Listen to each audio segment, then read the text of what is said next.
Hey guys, it's Erin. Welcome back to my channel. In today's video, I'm going to go over our weekly paycheck to paycheck budget with you.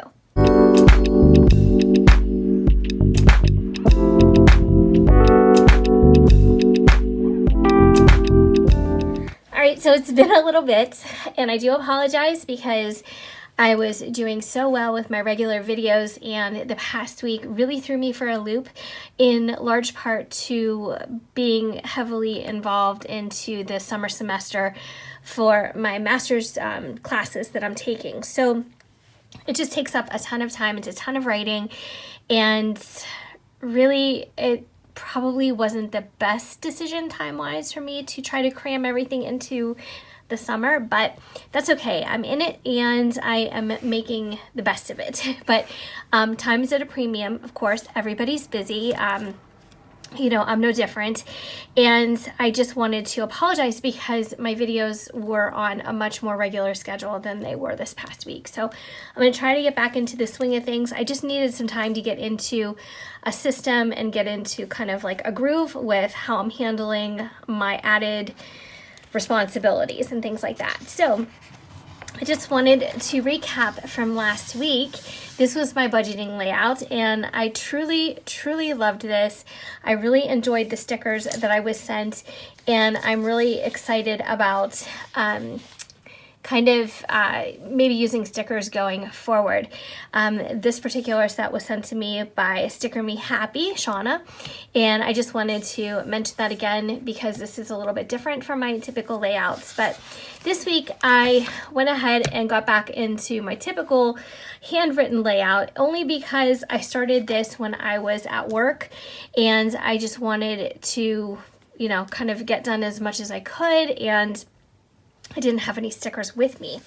So this is my layout for the coming week. Now, there's a couple of videos that are going to be following this. The first video is going to be my cash envelope system recap from last week.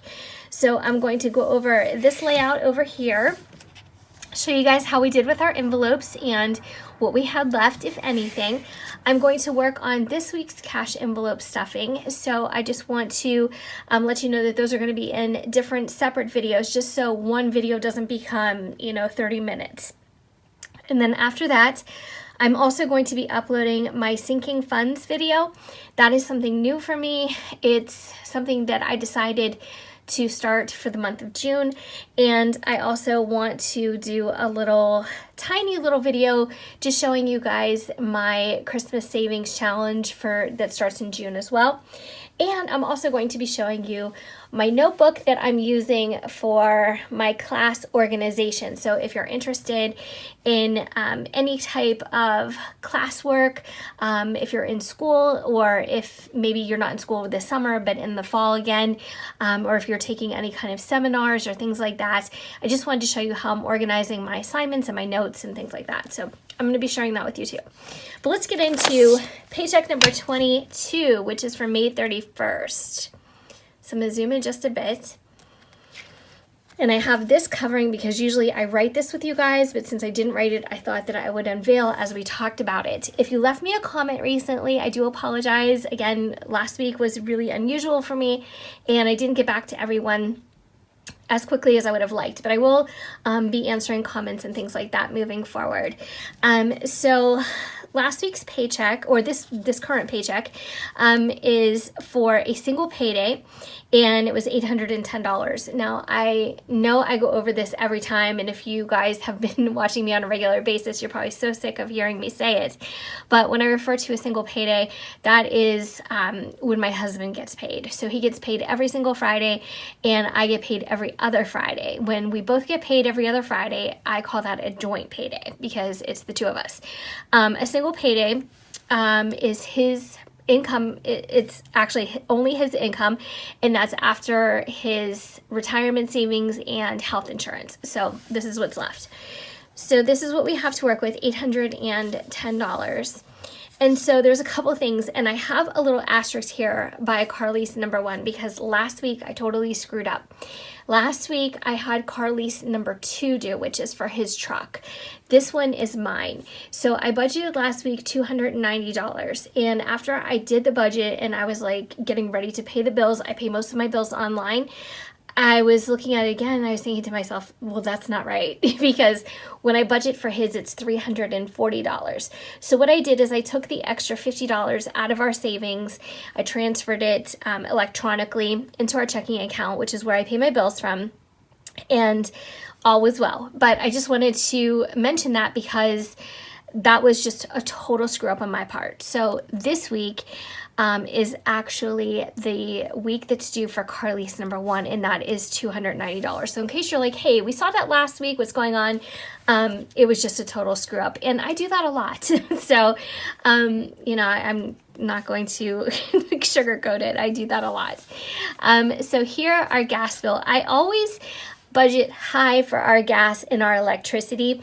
I budget $200 a month, and I'll be extremely candid with you. I don't think we've ever had a bill on for either of those that has reached $200, but they can get really high. Gas can go higher in the winter for us, even in these transition months when it's cold, but it's supposed to be warm, and you know what I mean?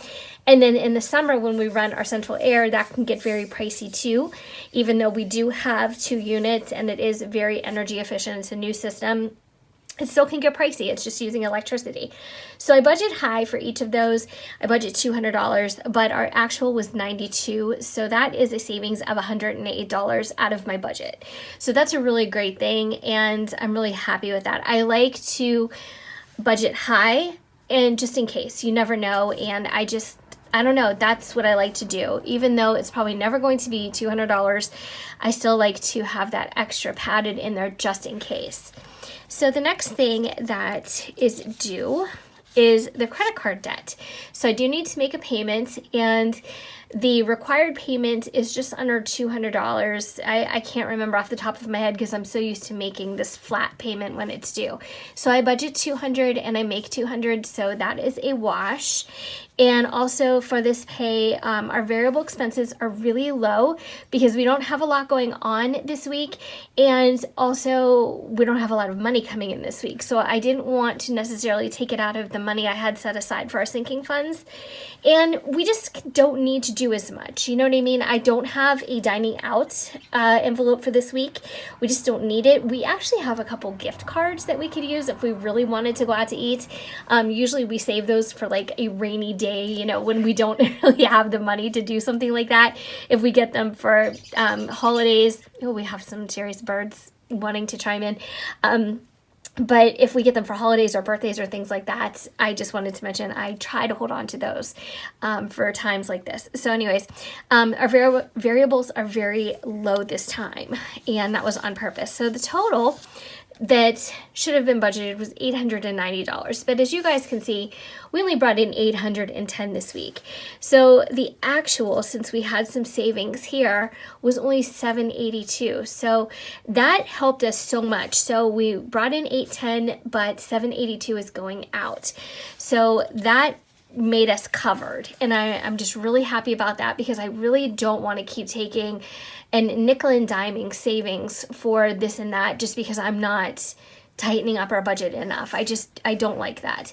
So our income, this is a little recap square that I do. Our income is $810. Our bills are $582 plus our variables $200, and so that leaves us with a remaining $28. So I haven't really allocated what I'm going to do with that $28, but I may end up putting that in a miscellaneous for our sinking funds. So I just wanted to mention that, but that's what it looks like. For right now, I'm going to let this $28 hang out in our checking accounts. And the reason why is because of our situation last week when I screwed up and I had car lease number 1 instead of car lease number 2, and I had to transfer money. Transferring money from account to account really is no big deal. It takes seconds.